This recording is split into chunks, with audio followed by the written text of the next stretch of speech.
Hello, survivors. This is your girl, Abby Ayola Williams, and you're now listening to How to Survive Society. How to Survive Society is a weekly podcast that features survivors. These are people that have been through the ringers in life.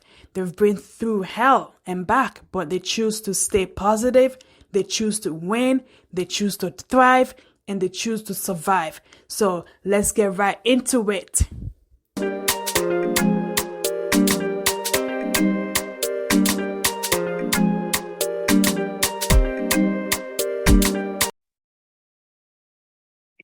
Hello, survivors. Thank you for tuning in to another episode of How to Survive Society.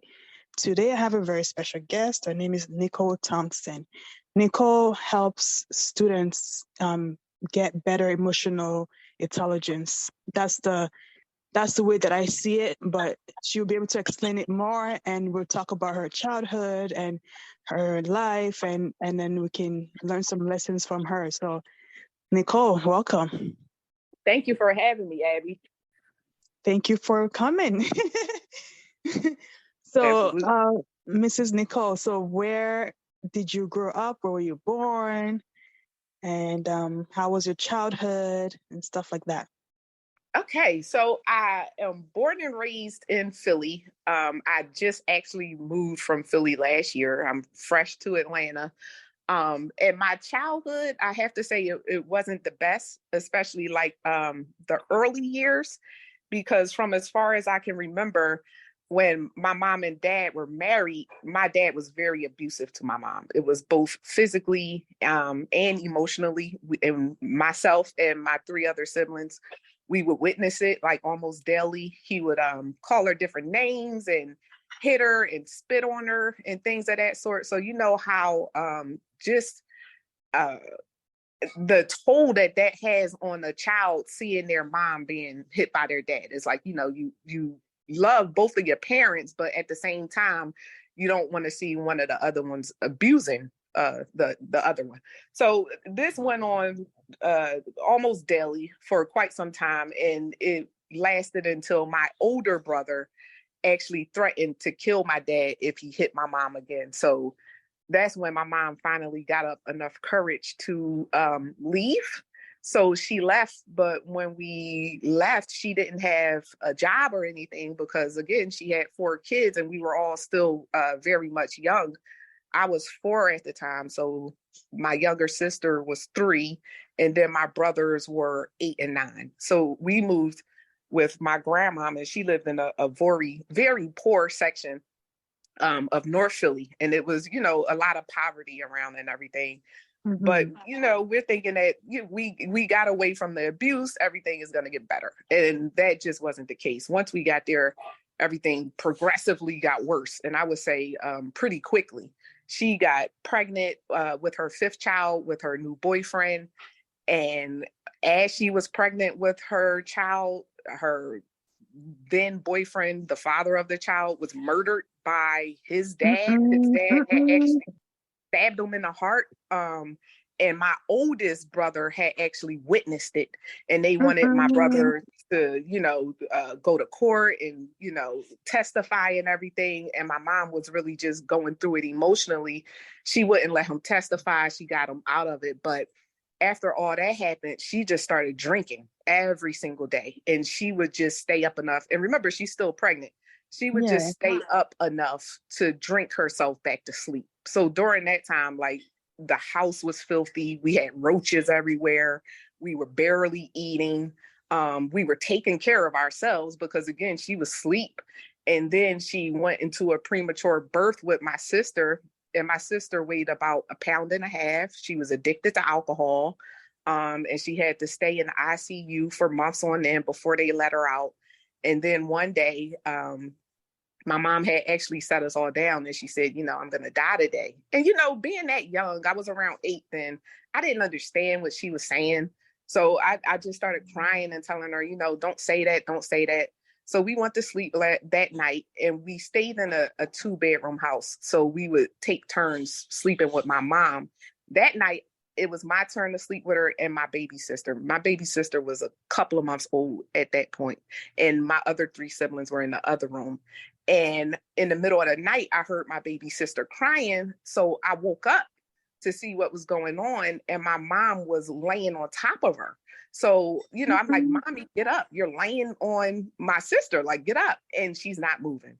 So I rolled her over onto her back and now that I'm thinking about it, hindsight is 100%. My mom had got one of her nurse friends to teach me how to take a pulse. So the first thing that I thought about when I had to flip her over was like, if she did, let me take her pulse. And when I took her pulse, she was dead. And I got up and ran over to my siblings in the other room, and I told them, Mommy is dead. Oh my goodness. Yeah. So I don't know what to say right now. Like, that's a lot to go through as a child. So, wow. How did you and your siblings deal with it? Like, your mom is gone now. Did your dad come in to step in, or what happened with your dad? Yeah. So at the time, of course, when my mom was still alive, my mom and dad couldn't be together because, her cousins, if they saw him, they were going to kill him. It had got that bad. So he called my grandma since we were staying there and told her that he wanted to get, full custody of us. And I say about a week or so later, we stayed there for the funeral and all. But after everything settled down, we threw all of our belongings into plastic bags and moved with my dad. And my dad, and I talked to him since when I had actually wrote the chapter for the first book that I was in, because it describes all this. We didn't get therapy. We never talked about it. But what he was saying was his focus was just to get us through high school. It wasn't pretty much just to keep moving on, to keep putting one foot in front of the other, because he realized how traumatic it was. So he did his best. That's all I could say. Back then therapy wasn't big. We all handled it different ways. I think I went more towards the being great, being like a perfectionist, doing really well in school. My sister, she had a lot of behavioral issues. My youngest sister, she struggled a lot as well because, again, she was premature and they didn't even think that she would make it. My oldest brother, he became like really quiet and withdrawn. And then my older brother, the one that had threatened my dad, he was more like just always out and talking. And so all of us we handled it differently for sure. Yeah. Wow, I'm so sorry that you went through that during your childhood. And then, wow. So after high school, what did you do after high school?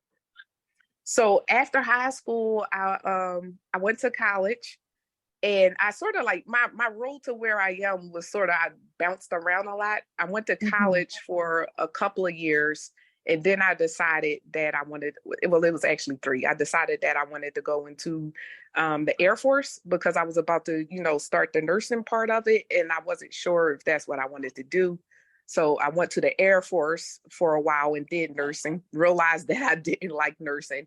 And that actually brought me to psychology, because I was talking to my counselor and all, and I was like, I have all these credits, like all of these biologies and chemistries and all, and I want those to transfer over. What can I do that's similar?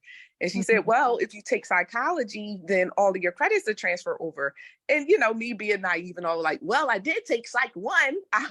I'll make it psychology. And I'm so glad I did, because that's where I was supposed to be. So I went to grad school and got an education specialist degree and became a school psychologist.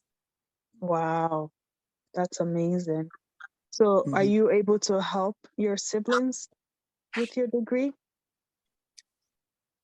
So there's clauses against helping family when you have a, yeah. So, like a conflict of interest. So no, I don't do work with my family, but I have done plenty of work with kids and the kids that were in the school. And when I was in the school, I realized because I had formed really good relationships with a lot of the kids. As a psychologist, usually you don't really form relationships with the kids, just from what I see, because we're like constantly evaluating. So it's like a primary care doctor. You see them for that amount of time, and then it's, you don't see them again until the next time they're supposed to be evaluated.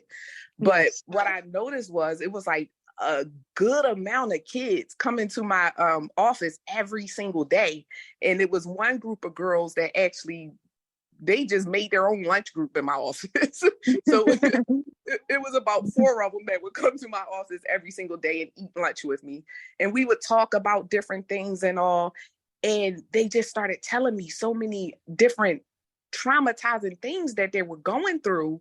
And it was as if they were saying it like they didn't realize it was as traumatizing as it is. Like, their uncles being murdered, or one girl heard her mom dying in the next room from an overdose. It was like so many things. And like during my observations, like classroom observations, I started noticing that the teachers and the other educators were meeting the students' behaviors with suspensions and other disciplinary actions that I believe were being counterproductive to the behaviors, because I realized from the stories that they told me, they were acting that way because of the trauma. So that's what really brought me to do what I do now, because I'm like, if I can raise awareness and teach the educators how to connect with the students the way that I was, they would see much better outcomes. Because I had saw outcomes that I didn't think was possible. Like one girl, she graduated and she said it was because of me. She said, "Miss, before I even met you, I never thought that I would graduate. Nobody's in my family have ever graduated." And, it was just things like that that really made me want to step out and do more for the kids. Oh, that's so amazing. I like hearing those type of stories where you're actually making a difference in somebody's life, right? Like, even though you've been through your own traumatic past, and what you went through was pretty traumatic, like having a mother die in the next room from you, seeing your father beat up your mother, and your brother seeing her his stepdad, let's say, murdered in front of him. Like that's a lot. And you're right, a lot of people don't understand that, and they don't get it. They just think, oh, they're just acting out, especially if they're Black, of course, they're just acting out because they just want to act out, but they don't know the core problem, the core root of why they're doing that. So I applaud you for getting into the community and actually making a difference. Thank you. That's pretty big. So do you let's say okay, so where do you currently live? So currently I live in Atlanta, and I've been doing a lot of work with the educators these days. Okay. So are you able to maybe go to Detroit or come to Canada or other places to teach teachers and the school admins on how to, react to students that are this way? Because I feel like they don't know what to do. Like they don't teach them this stuff in in teachers college or whatever. So is this something that you're looking to do, or are you just doing in Atlanta? No, so I actually I left the district in 2018 once I noticed the problem that was going on, to have more of an impact. So since 2018, I've been traveling across. I haven't been out of the country yet. I'm not saying that I can't. It's a possibility, but I've been traveling around the country to different states, training the educators. And is the training that I offer is called Reverse the Adverse, and it's a play on adverse childhood experiences. In order for us to see them become successful, we have to reverse the effects of that. And I've had a lot of educators come up to me at the end and was like, this was really insightful. I've never even thought of it this way. I had a counselor. She was actually crying because it reminded her of the stuff that her and her siblings had went through. So yeah, I have been doing that. That's my new mission now. Of course, I still work with kids, but not in the same capacity. I have a mentor group, the girls that used to come eat lunch with me every day. I still keep in contact with them, and I started mentoring them. And we take it hasn't been for a couple of years because, you know, the pandemic and all, but we usually take annual trips, you know, somewhere. I took them to Arizona to see the, what is it called? The Grand Canyon. So, you know, I'm all over the place now. I'm just not in one city. Yeah, which is good. That means you can have a bigger impact, like you said. So that's amazing. So that's how you came up with the greatest of all time educators. Yes. Yep. Yeah. So it's actually funny because when I was in the school, I had two of my co-workers that I was really close with, and we really were there for the kids. Like, and everybody saw it. I didn't realize it because, you know, you're just doing what it is that you love to do. And one day my assistant principal came and said, well, such and such with the dream team. And I'm like, well, who is the dream team? She was like, you and your friends. So when I was thinking of a business name, that's what inspired it. GOAT Educators. Nice. That's really cool. So you said, have you only written one book, or how many books have you written so far? So one book, but one chapter in another book. So I was the co-author of a book called Black Therapists Rock, A Glimpse Through the Eyes of Professionals, where I told the story that I just told you. I went into great detail about that. Oh, that's great. And where can people buy the book? I honestly don't know if the Black Therapist Rock book is still available because a lot had went on with that. But the Reach to Teach book that I have out now is available on Amazon. And there's, you know, just plenty of practical strategies that you can do with your students and how to build those relationships with your students so you can understand what's causing those behaviors and approach your students in a different manner so you can actually heal them, or, you know, at least get their nervous system to calm down so they'll be able to learn while they're in your classroom. Because, you know, just yelling and throwing them out of class, it's further traumatizing them, and it's pushing them out of the schools and causing what we see now in the school to prison pipeline. So, you know, it talks about all of those types of things in Reach to Teach. So have you thought about having your book Reach to Teach into like teachers' colleges? You know, like maybe it's something you can think of, like you can reach out to those organizations and have your book be part of the curriculum, because I feel like that would make a even bigger impact if teachers are able to read your book and apply that to their students that might be going through trauma, you know, so they can, you know, it can have like a worldwide type of impact. Have you thought about that?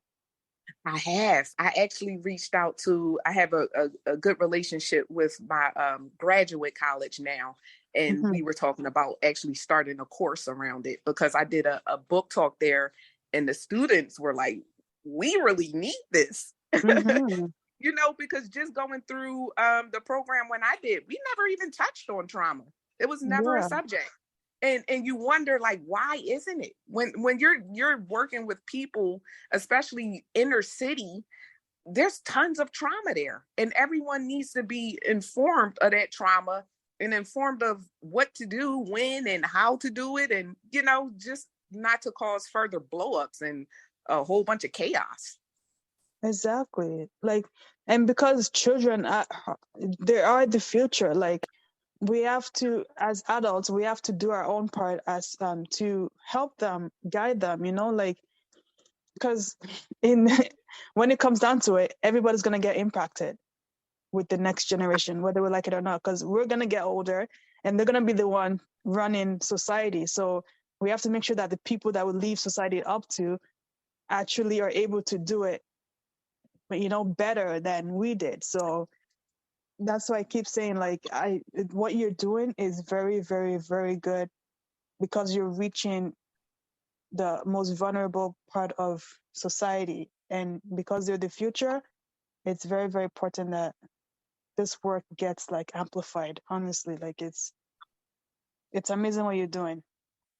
Thank It you is. so much, Abby. Yeah, and I appreciate what you're doing as well, because people heal from hearing others people's story and how they were able to overcome it.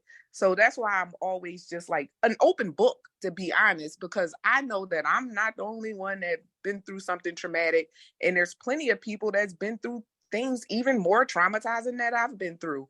And we have to work as a union, work as how we're supposed to be, like a big family. We're really like all a big human family, to pull each other through like the traumatizing moments that we go through. Because just because you go through something bad, it doesn't mean that it has to be a bad outcome. It doesn't mean that you have to give up on life and go get on drugs. You could really use what you went through to change the life of others. And I truly believe that that's the reason why we go through the things we do, to help others. Exactly. I totally agree on that. Like, for me, I've been through a lot of stuff, like a lot. Like, when I was 7 years old, I seen my stepdad. Okay, so a little backstory. My mother has 3 children. I'm the first daughter and the firstborn, and 2 sons. So we all have 3 different dads. So 3 different guys. So for the second born, it's a different dad, of course. So he was abusive to my mother. Like, I would see him like bang my mother's head at the wall. No, they'll be fighting and all that stuff. So eventually my mother left him, and then she met her third husband. And guess what happened with her third husband? Her third husband stepped out, got HIV, gave it to her. She kept that secret for 18 years, died of AIDS, didn't find out she had AIDS until after she died.